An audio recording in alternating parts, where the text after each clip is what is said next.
안녕하세요. 저는 50을 넘은 남자입니다. 대부분의 사람들이 제 나이에 눈에 넣어도 아프지 않을 자식이 있다고 하잖아요. 물론 제게도 그런 자식이 둘이나 있습니다. 저와 피가 섞이진 않았지만 세상 그 어떤 아이들을 데려와도 저희 집 애들보다는 못하다고 자부할 수 있어요. 지금부터 그 이야기를 들려드리려고 합니다. 저는 20대 중반의 아내를 만나 눈이 맞았어요. 서로가 서로에게 흠뻑 빠져들었고 그렇게 우리는 사랑을 키워나갔죠. 저와 아내는 순탄하게 결혼을 했습니다. 하지만 저희 어머니가 정말 문제가 많으셨어요. 저희 어머니는 소위 며느리들이 힘들어한다는 전형적인 시어머니였습니다. 저도 그런 어머니 밑에서 자라면서 정말 마음고생을 많이 했어요. 제 위로 형이 하나 있는데 매번 장남 장남, 그놈의 장남 타령을 들을 때면 피가 거꾸로 솟을 지경이었죠. 그렇게 차별을 받고 자란 서름도 가득했습니다. 사소하게 밥상에 올라가는 반찬의 가짓수나 종류부터 시작해서 커다랗게는 제 학비까지 정말 스스로 내가 엄마의 친자식이 맞는 것인지에 대해 의문이 강하게 들 정도로 차별을 받고 자랐습니다. 저희 아버지는 방관자셨어요. 어머니가 너무 독불장군 같은 사람이셨기에 아버진 괜히 소리내어 분란을 만들 바엔 그냥 조용히 넘어가길 바랬고 저 또한 집이 시끄러워지길 원하지도 않았거든요. 저만 피곤해지는 것이 현실이니까요. 그래서 사실 결혼이란 수단은 제게 어머니로의 도피처가 되기도 했습니다. 저는 나중에 결혼을 해서 가정을 꾸리게 된다면 이렇게 아이들을 차별하지 않으리라 다짐을 하고 또 했었어요. 그리고 제 아내도 저와 마찬가지인 사정이었고요. 아내의 집은 남아 선호 사상이 무척이나 강한 집이었고 남자는 하늘, 여자는 땅인 그런 집이었어요. 아내에게는 남동생이 하나 있는데 남동생을 위해 아내가 희생을 해야 하는 것이 조금 당연시되는 듯한 그런 집안이었죠. 그렇게 저희 두 사람은 각자의 집에서 천대받던 사람들이었습니다. 양가의 도움 하나 없이 단칸방부터 저희 결혼 생활을 시작했어요. 그런데 저도 아내도 막상 집에서 벗어나서 저희끼리 살게 되니 조금 빠듯한 생활마저도 너무 행복했어요. 그리고 아내는 결혼을 하고 나면 출가 외인과 다를 바 없다며 친정에서 거의 내처지다시피 했기 때문에 더욱 홀가분해졌죠. 하지만 저희 집은 아니었습니다.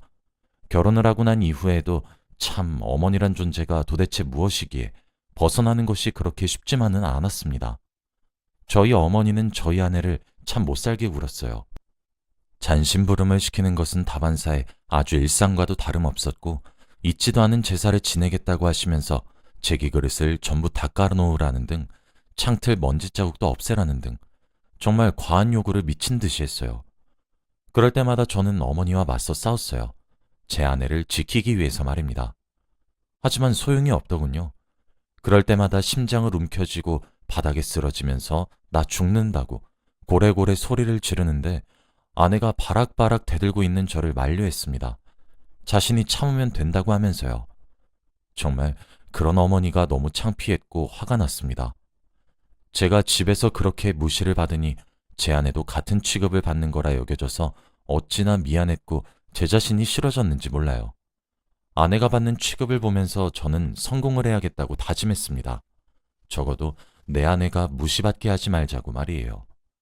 그렇게 저는 하던 일을 접고 퇴직금으로 조그만 사업을 하나 하게 되었습니다. 무역종 일을 하는 회사를 세웠어요.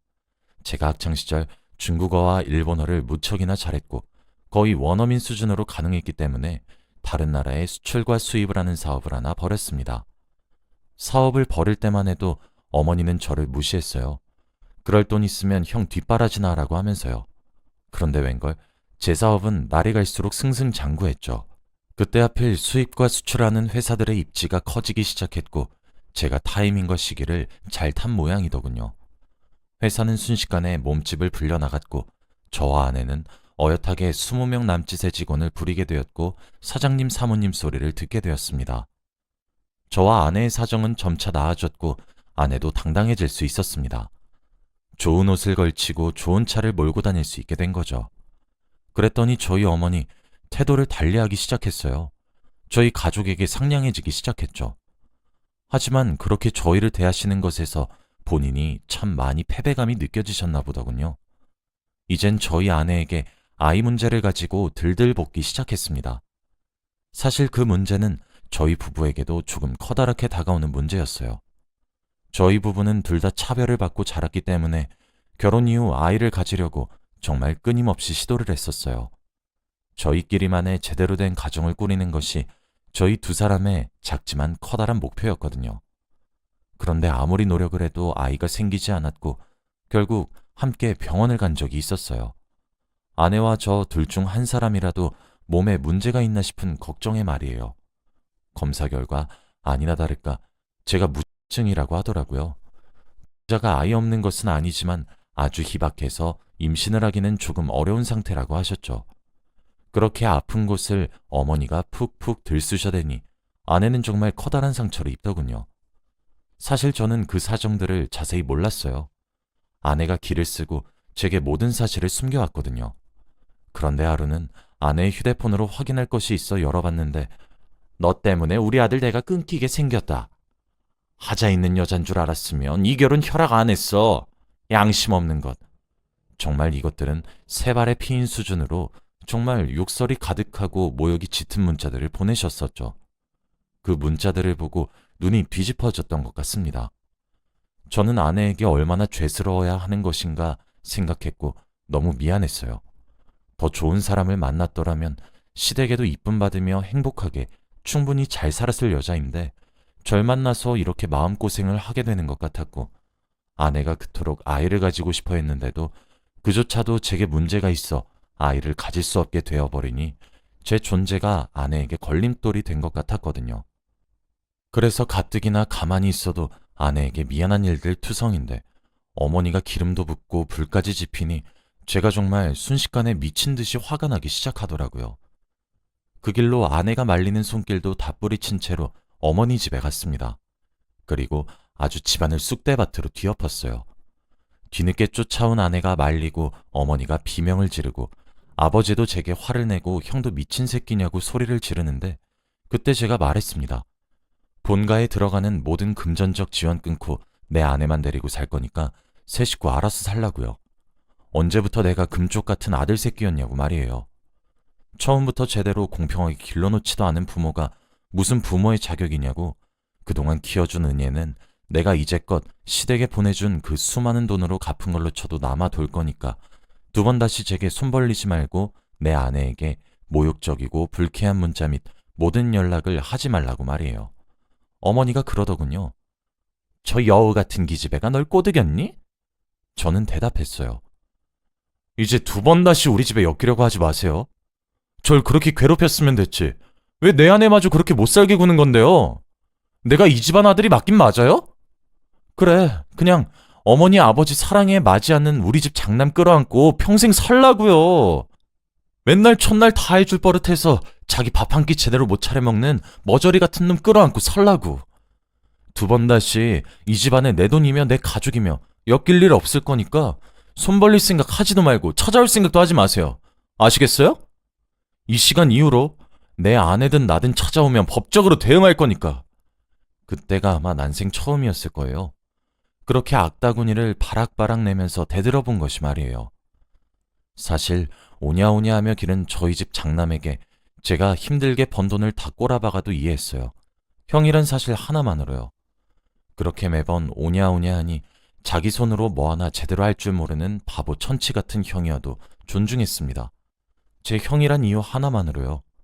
그런데 저희 아내를 우습게 여기는 형의 태도도 신물이 났어요. 맨날 그렇게 어머니 치마폭에 쌓여 자라 양아치 같은 인간으로 자란 주제에 제 아내에게 그런 생각 없는 언행을 하는 것이 용서가 되지 않던 참이었거든요. 그 이후 저는 아내에게 미안하다고 얘기했고 앞으로 시댁과 인연을 끊기로 했어요. 아내도 눈물을 흘리며 고맙다고 해주었고요. 그렇게 인연을 끊어냈습니다. 당연히 어머니 쪽에서 저희 집에 연락을 해오려고 시도는 하셨어요. 그럴 때마다 제가 족족 받아내서 있는 와 없는 와 끌어내어 소리를 지른 뒤 차단했지만요. 그렇게 몇 년이 흘렀습니다. 저희는 아이가 없는 부부였으니 저희끼리 오붓하게 여행도 다니면서 평화롭게 지내고 있었습니다. 그렇게 행복하게 지내던 어느 주말이었어요. 저희 집 대문 앞에 익숙한 인형이 서 있었고 그 사람은 어머니였습니다. 그런데 어머니 품속에 갓난아이가 둘씩이나 안겨 있었어요. 일단 어머니이긴 했지만 아이를 안고 있는 모습을 보고 저희 부부 둘 다 당황해서 집 안으로 들였어요. 그런데 어머니가 하시는 말씀이 가관이시더군요. 너희 아직 애도 없는 것 같은데 그걸 보니 애를 낳지 않기로 했던가 낳지 못하는 거던가 둘 중 하나겠구나. 그렇지? 그럼 이 아들 입양 좀 하렴. 너희가 환경도 여유롭고 좋은 곳이잖니. 저는 그게 무슨 소리냐고 다시 화를 내기 위해 시동을 걸고 있었는데 어머니의 이어진 말씀에 진짜 맥이 다 빠졌죠. 너희 형이 사고 친 애들이다. 가족 좋다는 게 뭐니? 어차피 너희 사이엔 아이들도 없잖아. 에휴, 너희 형이 술집에 가서 애먼 술집 여자랑 만든 애야. 나도 믿기지 않아서 친자검사까지 모조리 해봤다. 그런데 그럼 뭘 하니? 그 술집 여자가 애만 두고 도망을 가버렸는데 우리는 키울 형편이 안 된다는 걸 너희도 잘 알고 있지 않니? 그러니 내 얼굴 봐서라도 아이들 좀 돌봐다오. 그럼 난 가보마. 그렇게 허겁지겁 아이들만 내려놓고 대문을 나서는 어머니가 진짜 기가 막히고 어이가 없었죠. 서둘러서 다시 갓난아이들을 본가에다 데려다 놓으려고 하나씩 들쳐 안아드는 순간이었어요. 아내가 그런 저를 말리더군요. 여보, 그냥 우리가 걷어서 키우자. 여보, 그게 무슨 말도 안 되는 소리야. 아이가 무슨 장난감도 아니고 이렇게 쉽게 결정하는 게 말이 된다고 생각해? 그치만 우리 사이에 자식이 생기지도 않고 막말로 아주버님 자식인데 이대로 그 집에 들여보내면 얘들은 그게 무슨 생지옥이겠어. 응? 당신 마음 이해하고 충분히 알아. 하지만 그냥 우리가 거두면 안 될까? 생전 제게 사정을 한다거나 부탁을 하는 것이 없었던 아내였는데 그렇게 호소력짓게 말을 하니 저도 흔들렸습니다. 그리고 실제로 그 집 구석은 갓난아이들이 마음 놓고 자라기엔 무리가 있는 환경이었으니까요. 며칠 저희 집에 신생아들을 두면서 아내는 눈에 띄게 밝아졌어요. 생전 도움이라곤 하나도 되지 않는 형의 자식이긴 했어도 아내가 아이들에 의해 웃음 짓는 모습을 보고 있으니 참 아이를 가지지 못한 죄도 제게 있으니 섣불리 알겠다고도 싫다고도 대답할 수 없었죠. 저는 일주일이란 시간 동안 고민을 거듭했고 결국 아내의 설득 끝에 저희가 기르기로 했어요. 하지만 그러기 위해서 거쳐야 할 관문이 있었고 저희는 저희 본가에 찾아갔습니다. 나 몰라라 하려고 하던 식구들은 경찰을 부르겠다는 한마디에 깨갱하며 현관을 열어주었고 그 자리에서 말했어요. 양육비를 청구하지 않는 대신 아이의 양육권은 우리가 가질 것이고 추후 아이에 관한 어떠한 권리도 행사하지 말 것이며 그 약속의 대가로 아이 입양을 저희가 하겠다고 말이에요. 어머니와 형의 입장에서도 저희의 제안이 기꺼웠던 것이었는지 알겠다고 고개를 끄덕이더군요. 그렇게 입양 절차가 마무리가 되었고 우리는 두 식구에서 갑작스럽게 네 식구로 바뀌었습니다. 아이들이 저희에게 가져온 행복은 생각보다 더욱 컸어요. 아장아장 걷던 아이들이 엊그제 같았는데 어느샌가 말을 하고 학교를 다녔고 훌쩍 커서 성인이 되어버렸죠. 이란성 쌍둥이였던 저희 아이들은 어느새 대학도 졸업하는 나이가 되었죠. 그러다 얼마 전에 사건이 일어나게 되었어요. 하루는 저희 집 아이들이 집에서 부둥켜 안고 울고 있더군요. 저와 아내는 회사에서 막 돌아왔었는데 아이들이 다 큰 상태로 훌쩍이며 서로 안아 울고 있는 모습이 너무 당혹스러웠어요. 쌍둥이들 사이가 워낙 우애가 좋은 것도 있지만 아이들이 울고 있으니 너무 놀랬죠. 아내가 허겁지겁 달려가서 무슨 일이냐고 달래보니 아이들이 오늘 이상한 아저씨가 찾아왔었다 하더라고요. 자신이 친아빠라고 주장하면서 말이에요. 제가 아이들을 친아빠로부터 뺏어갔다고 하면서 말이에요. 그런데 그렇게 말을 하는 모습이 실제로 자신들과 너무나도 닮아 있어서 아무 말도 못하고 도망치듯 집에 왔다 하더군요. 사실 아이들은 그때까지 자신들의 친가를 한 번도 간 적이 없었어요.